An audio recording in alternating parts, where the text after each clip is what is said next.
Nvidia, Microsoft, Google, Apple, ये सारे Donald Trump के पास जाके हाथ जोड़ के बोलने वाले कि ये जंग को रोक दो, नहीं तो हमारी कंपनियां बर्बाद हो जाएंगी, हम एआई की रेस में पीछे हो जाएंगे, हम हमारे जो इतनी बड़ा मार्केट कैप है 15-16 ट्रिलियन का, इन एआई कंपनियों का जो मार्केट कैप है ये भी गिर जाएगा, इन्वेस्टर्स का पैसा लूज हो जाएगा और कहीं ना कहीं बहुत बड़ा नुकसान हो जाएगा।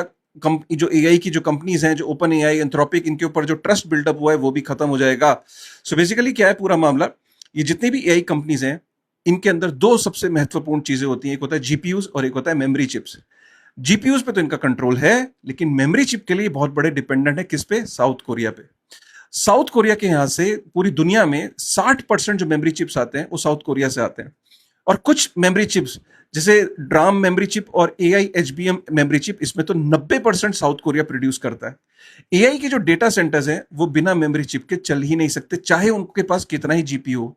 एक एनालॉजी के मुताबिक ये है कि अगर जो जीपीयूज हैं वो इंजन है, तो जो मेमोरी चिप है वो फ्यूल है, बिना फ्यूल के जीपीयूज काम नहीं करते। अब प्रॉब्लम क्या है? प्रॉब्लम यह है कि जो मेमोरी चिप्स हैं ये साउथ कोरिया प्रोड्यूस करता है। साउथ कोरिया के अंदर जो दो सबसे बड़ी कंपनीज हैं, सैमसंग और एसके हाइनिक्स, ये प्रोड्यूस करती हैं।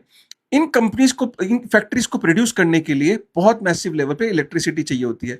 आपको तो पता ही है, जीपीयूज को रन करने के लिए भी फैक्ट्री बहुत ज्यादा इलेक्ट्रिसिटी चाहिए होती है, और इन चिप मैन्युफैक्चरिंग फैक्ट्रीज को भी बहुत मेजर लेवल पे इलेक्ट्रिसिटी चाहिए होती है। इनफैक्ट पूरी साउथ कोरिया की 15% इलेक्ट्रिसिटी यही फैक्ट्रीज जो है वो यूज करती है। अब साउथ कोरिया के अंदर जो टोटल इलेक्ट्रिसिटी है उसका 25% जो प्रोड्यूस होता है वो एलएनजी के थ्रू होता है, लिक्विफाइड नेचुरल गैस। और सबसे ज्यादा वो जो लिक्विफाइड नेचुरल गैस जो इंपोर्ट करता था वो कतर से करता था।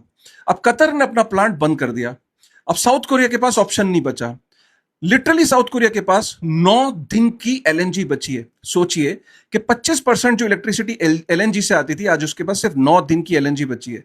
साउथ कोरिया के अंदर अगर पावर शटडाउन हो गया तो ये दोनों फैक्ट्रीज जो सैमसंग और एसके हाइनिक्स जो मेमोरी चिप्स बनाती हैं, ये अपने प्लांट्स को शट डाउन करना शुरू कर देंगे।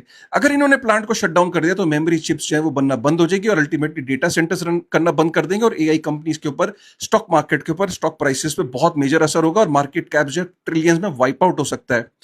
अब साउथ कोरिया के पास प्रॉब्लम क्या है कि जब वो रशिया के पास जाएगा तो अमेरिका कहेगा नहीं नहीं नहीं नहीं नहीं नहीं, रशिया से नहीं ले सकते, तो मेरा दुश्मन है। जापान के पास जाएगा, जापान के साथ उसका बड़ा कॉम्प्लेक्स रिलेशनशिप है, और जापान इस टाइम तो मोटे पैसे कमाने के चक्कर में इस टाइम उसके पास बहुत बड़ा स्टॉक है एलएनजी का। ऑस्ट्रेलिया से मंगाएगा, बहुत दूर है। तो साउथ कोरिया बहुत मोटा प्रेशर बनाने वाला है अमेरिका के ऊपर, क्योंकि वो क्लोज एलाई भी है कि आप ये जंग को रोको, नहीं तो आप ही की कंपनियां, एआई कंपनियां बर्बाद हो जाएगी, क्योंकि मैं मेमोरी चिप्स आपको नहीं दे पाऊंगा। दोस्तों के साथ